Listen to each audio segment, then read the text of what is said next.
На вечернем небе стали постепенно загораться звезды. Вышел, словно бог войны, и красноватый Марс.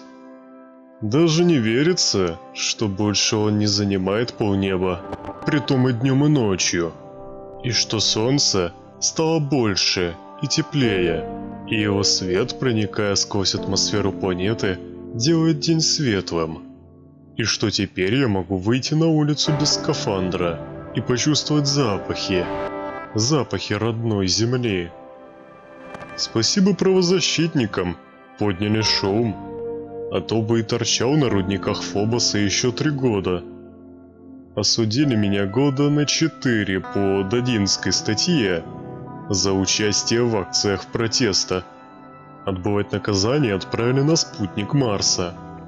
Потом дело мое пересмотрели, скосили срок до 1 года. Что рассказать о Фобосе? Бараки, в которых нас, заключенных, содержали, отапливали из рук вон плохо, поэтому часто было холодно настолько, что приходилось спать в верхней одежде.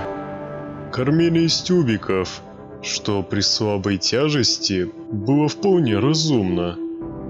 Кислород был разряжен. Администрация колонии экономила на заключенных и подавала его в бараки ровно столько, чтобы мы не умерли от удушья. Поэтому у нас постоянно кружились головы и клонило ко сну. Но в 6 часов приходилось подниматься и после всех проверок построений идти на работу.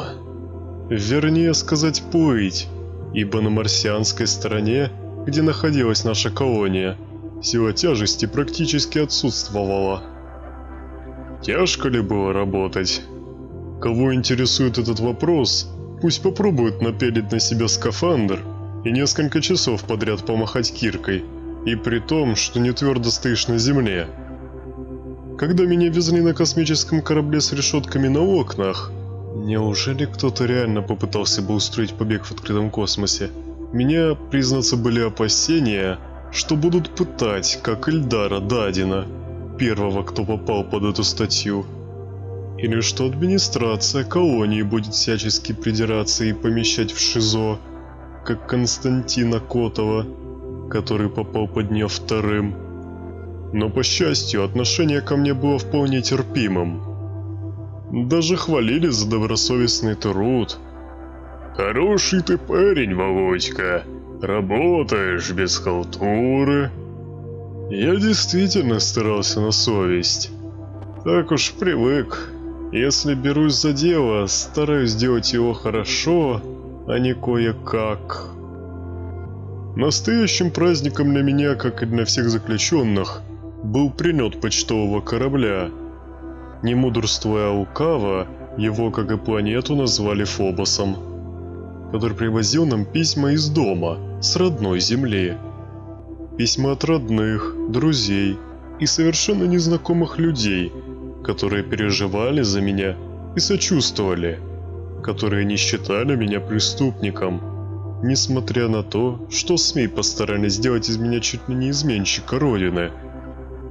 Те, кто прислали мне письма, наверное, сами до конца не понимали, насколько дороги мне были их слова, их приветы. Кто-то прислал мне интересные книги, кто-то красивые открытки. Я, в свою очередь, тоже старался не отставать, отвечая на письма. Я рисовал цветными карандашами усыпанное звездами небо и красный Марс, который оттуда казался просто гигантским. Освобождаясь, я забрал с собой все письма, присланные мне за год, кроме одного. То одно было от школьного друга Димы. Он писал мне, что я предал родину и больше ему не друг. А теперь я читаю письмо от Димы, с Фобоса. Ему полицейские подбросили наркотики. Захотелось кому-то медальку получить. Дима в полной депрессии. Пишет, что ему так плохо. Слезно просит прощения. Я не знаю, сумею ли я когда-нибудь простить ему предательство, но сейчас я его не оставлю. Подам ему руку. Знаю ведь не понаслышке, что значит быть безвинно осужденным. Если тебе понравилась эта история «Не бежи мой голос», не забудь поставить лайк и подписаться. Ну а в случае, если хочешь смотреть новые видео первым, не забудь про колокольчик. Всем удачи и пока-пока!